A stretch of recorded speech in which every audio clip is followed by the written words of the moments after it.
here to introduce Leland. This is a pretty impressive resume, I've got to say. I'm still floored by reading it. But put your seatbelt on. Leland Colvin is the Deputy Secretary of Engineering for South Carolina Department of Transportation, SCDOT. He was appointed to the position by Transportation Secretary Christy Hall in June of 2016, and after serving in acting capacity since November 2015. Leland oversees SCDOT's engineering division, the agency's the largest division with more than 4,000 employees. His duties include maintenance of South Carolina's more than 41,000 miles of road and the nation's fourth largest maintained road network.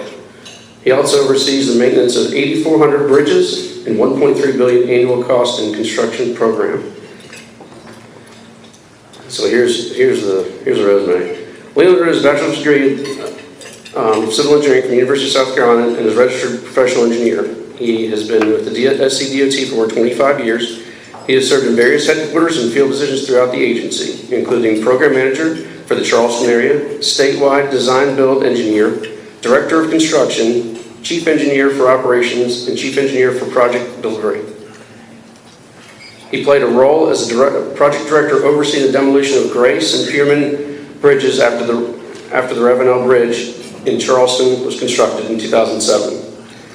Leland is married to former farmer Kelly Jenkins and is proud father of two daughters, Abby and Lauren.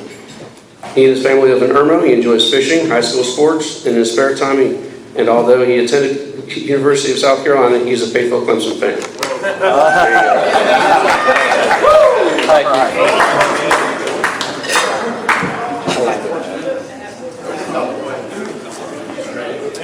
Well, first of all, very much appreciate being here and appreciate the invitation for the association tonight. I will tell you, y'all got a great guy in Alan Hutto. He is sorely missed at DOT. He did a fantastic job being our legislative liaison and chief headache officer, so for sure on that. I just got to figure out how he moves over here, and I still get a to-do list out of him. But y'all got a wonderful guy, and y'all are in great hands. Congressman Wilson, it's always great to see you. Thank you for everything you do in Washington for the state and for SCDOT as well, so thank you very much, sir. So I was going to spend just a few minutes to kind of talk about where we're at based on the gas increase that was afforded to us by the state legislature back in 2017, and then end with where we're at on some of our Midlands interstate projects. So with that, so a couple things you need to know is very important. South Carolina has the fourth largest state-maintained highway system in the nation. So all of these local roads in most other states are not owned by the state. They're either county or municipal roads. And a big part of that in South Carolina is, as y'all know, back in the 50s and still today, we're a big agriculture state. And that there's a Beltway Act that we took all those roads into the state system, and it's basically a paving program. So fourth largest highway system in the nation, but we've also got the sixth fastest growing population. So a lot going on in South Carolina. Back in 2017, the state legislature passed a 12 cents gas tax. It was 2 cents a year over 6 years. And you can see 1 penny generates about $36 million here in South Carolina. And we just started back July 1st, started the 5th of 6 years.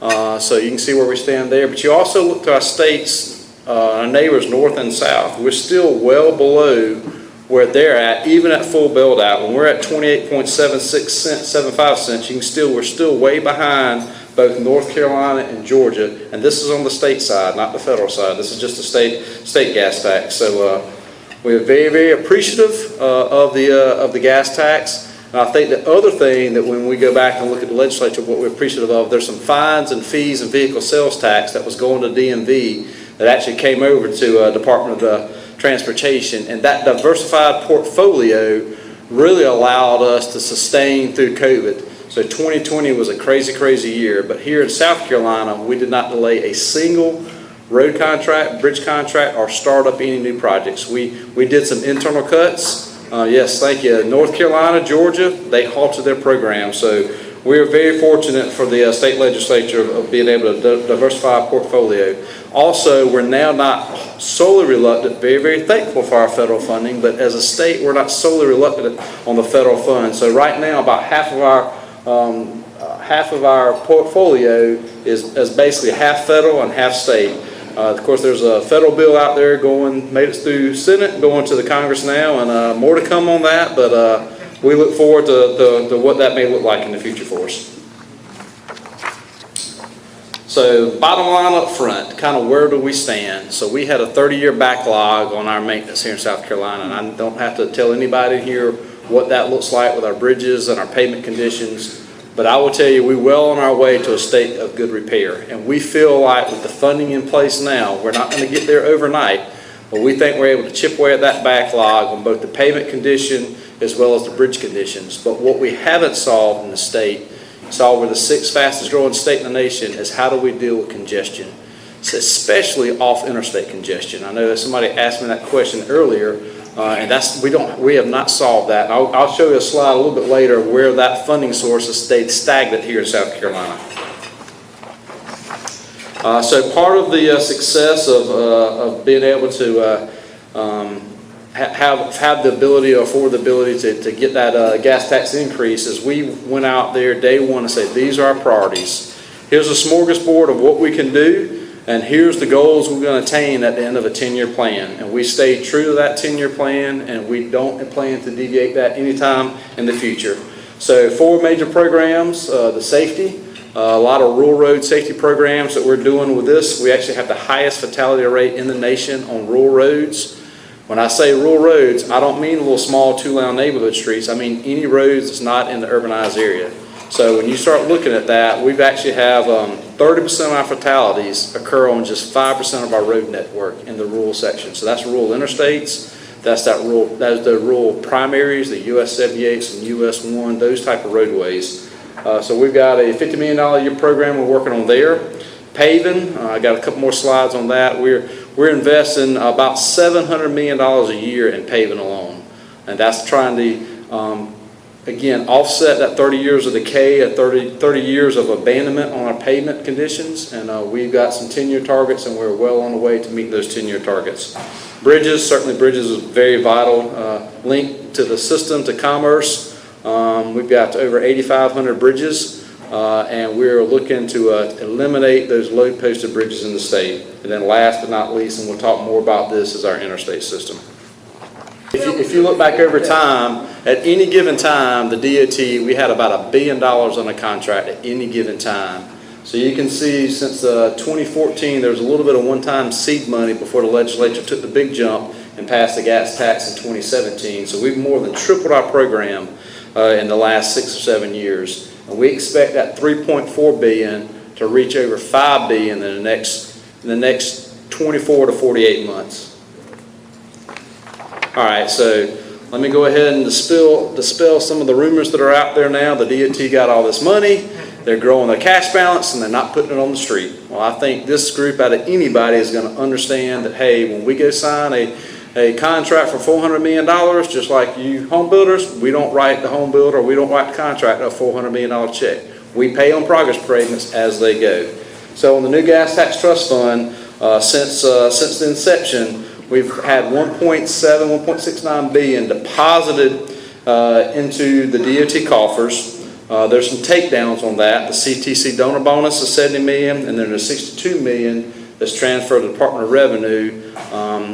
And I'll talk a little bit about that, and then that leaves us roughly to $1.69 billion. Of that, so $1.69 billion has been put on the street for road work.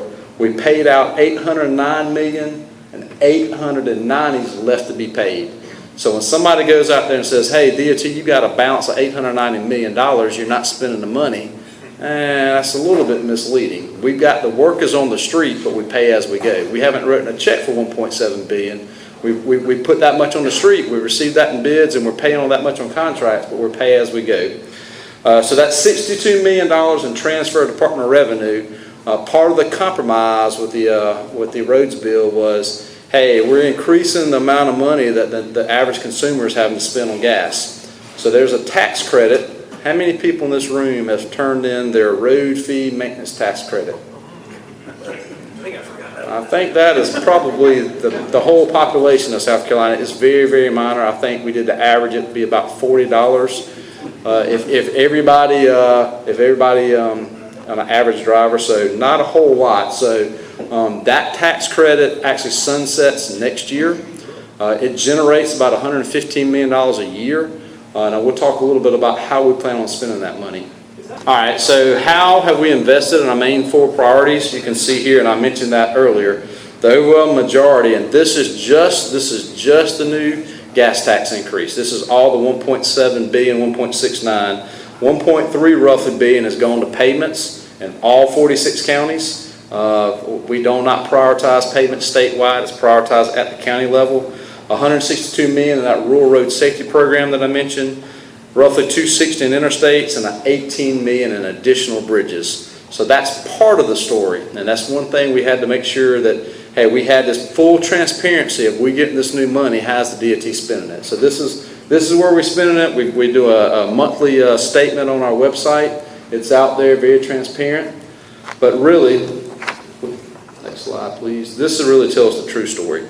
So when you look at our all-in budget and where we're at with the federal funds, the state funds, those fees and fines, this is our 10-year plan, and you can see the growth from the left side of the chart all the way to the right side of the chart. And you can see that 60% of all our funding is going towards maintenance, with only 40% targeted towards congestion. So you can see we're dramatically increasing the interstates. We went from about $181 million a year up to about $460. So more than about 2.5 times our investment in the interstate program. But that very top line, that blue line, that $138 million, that's our off interstate congestion.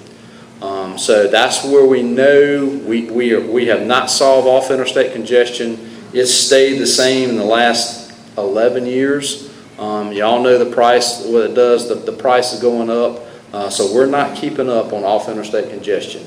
However, we are hopeful for the new federal bill. We believe the state's going to get a tremendous increase. And that is our #1 priority. Any additional funds coming to the agency, we're going to plow back into this off interstate congestion piece. So just FYI on that. Yes, sir. All right, talk a little bit about our interstate program, and I think this is really what Alan asked me to give an update on, but I want to kind of plant a little bit of background. So one of our 4 main categories is how do we solve congestion on the interstate. You know, we feel like that's the lifeline of the state's economy. That's where commerce is mostly delivering their products and goods. That's where we're getting goods to and from the port, is generally on an interstate system. So we took a very, very aggressive approach. We targeted really 2 things. We targeted the bottlenecks in our urban areas, and then we also targeted our rural interstates.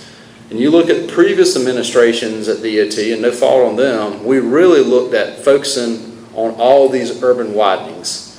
Well, if you're living in Rock Hill, Greenville, Spartanburg, Columbia, Charleston, we're never going to widen our way out of congestion. You're never going to do that. There's some expectation when you live in these urban centers, there's going to be some time delays in that AM and PM peak. And we felt like maybe our previous administrations really focused maybe too much effort and energy just into those urban areas.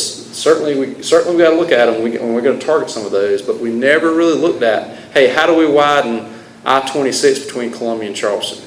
You know, I know everybody in here probably traveled that road a good bit. We had no plans.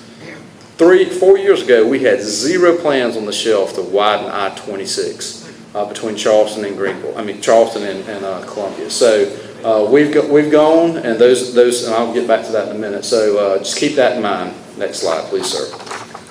So the 3 bottlenecks that we're targeting, we have finished the I-85, I-26 interchange in Greenville.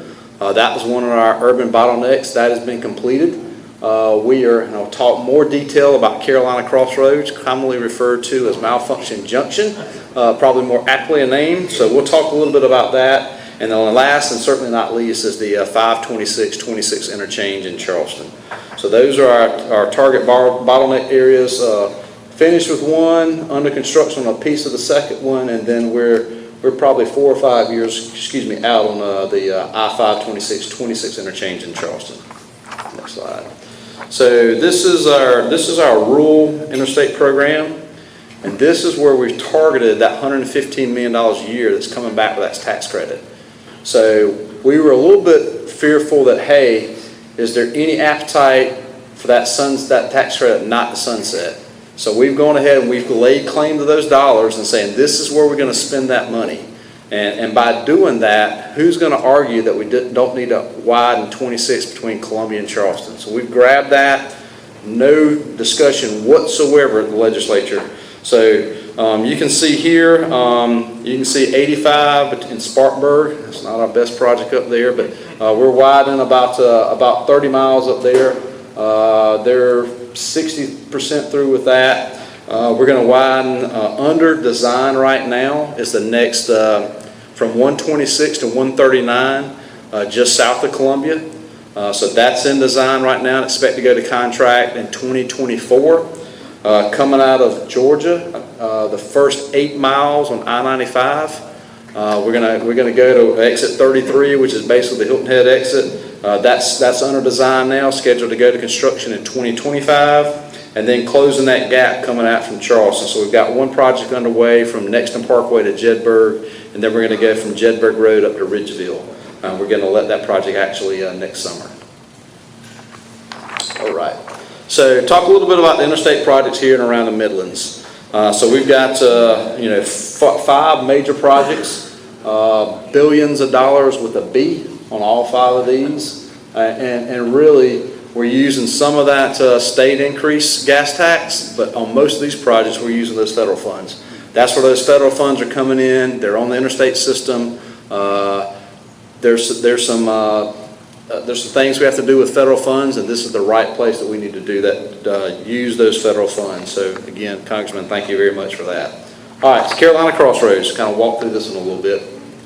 All right, so we've taken this project and we divided it into 5 phases. So 2 years ago, we tried to bundle this whole thing, do one procurement, and we had one bidder.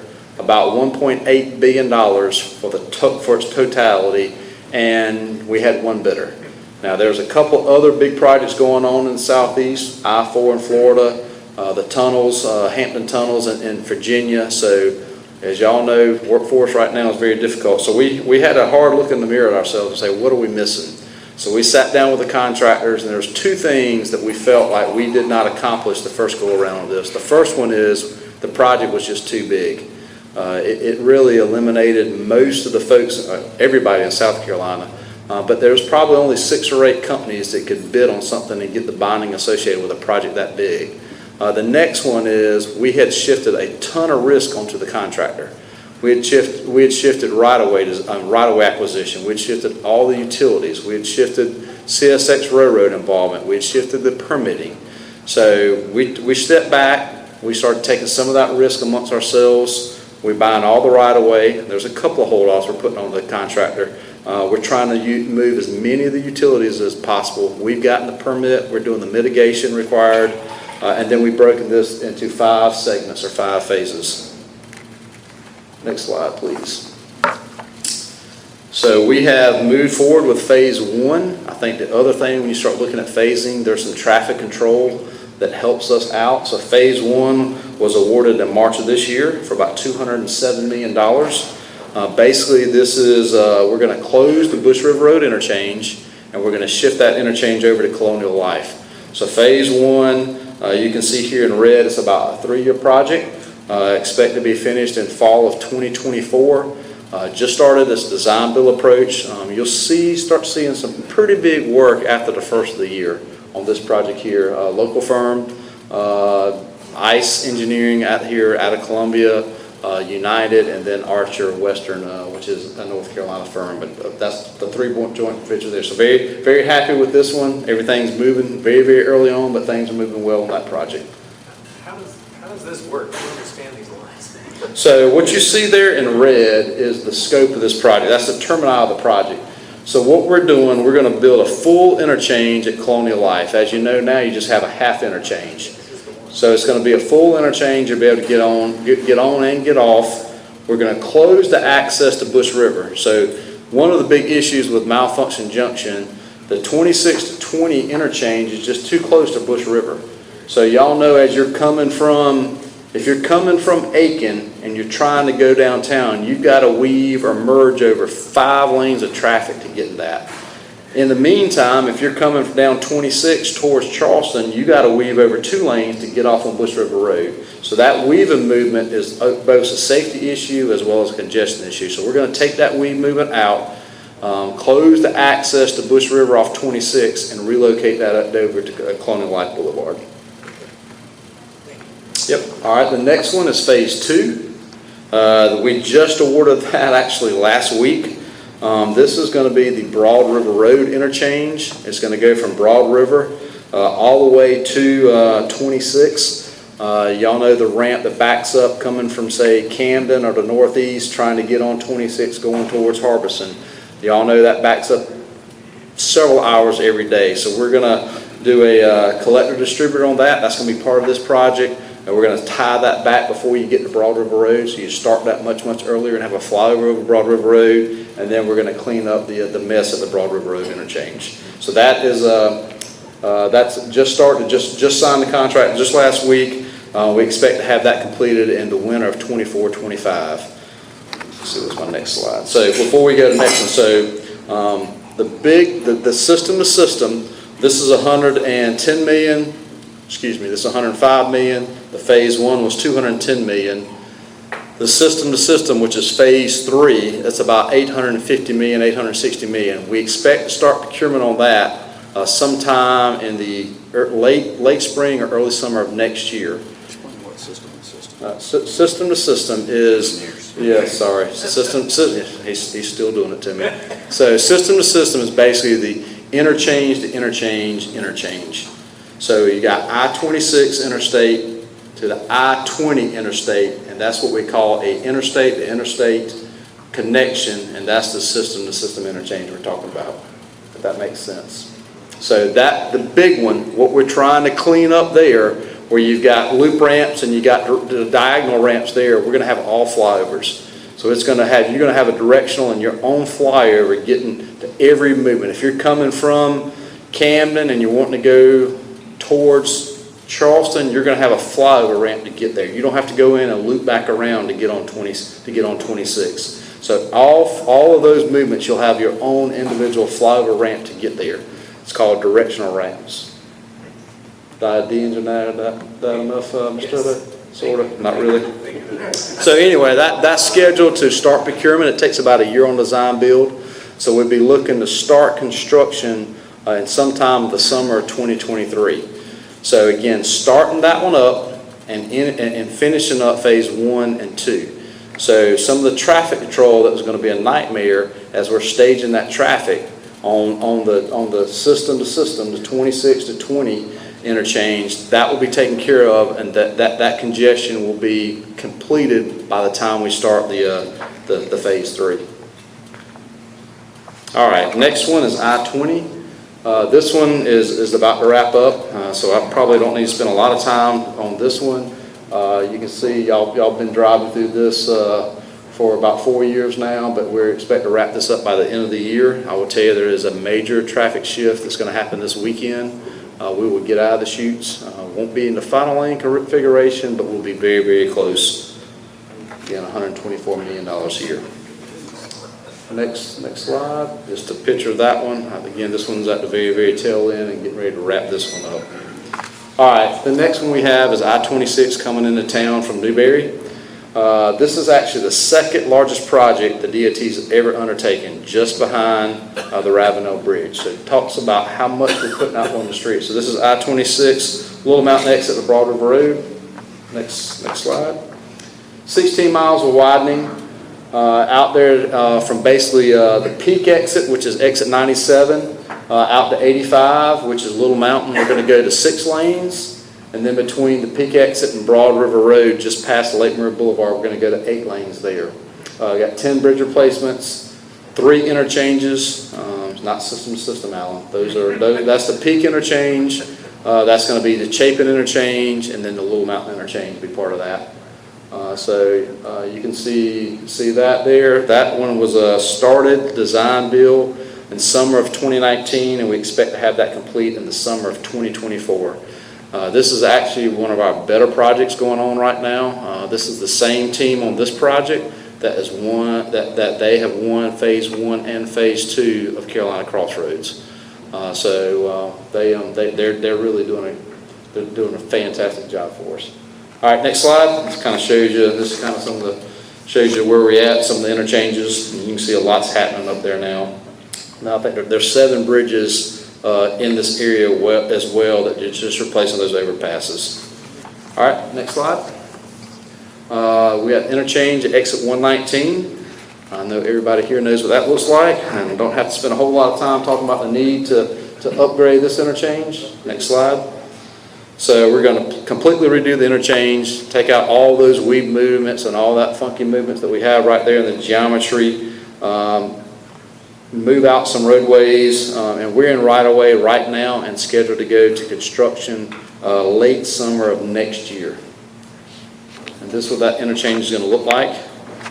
A very much more traditional interchange where you've got the 2 off-ramps coming up to the crossing route, which is US 21 with signalized intersections, and then you can see we're pushing out those other roads. We're pushing them farther away from the interstate so you don't have all that mess that we got there right now. That was clover leaves, and now they're... Yeah, well, they were clover leaves, but it's hard to see on this photo, but it was a very, very confusing interchange of how do you get to where you need to go. All right, next slide. The I-20 US 1 interchange, right there, I guess on the Lexington side is the last interchange we're doing here in Columbia. Next slide. This is a design build as well. We started the project in June of 2020 and expect to have this one completed in summer of 2024. So you can see kind of what the final configuration will look like here. Again, this is some of the innovations that we had out of the design build team, because this was not the interchange type that we had chosen, but we were able to save some right-of-way and really have another grade separation down here at Cedar Road there at the bottom of the screen there. Yep. So that's really the update. I'm glad to answer any questions. I know Alan kind of asked for an update on the Carolina Crossroads, but we want to kind of give you a fuller picture of what we're doing on the interstate system here in the Midlands. Like I said, a lot going on. When you look at $420 million on the I-26 coming from Newberry, you look at the I-20 job that we're finishing, and then starting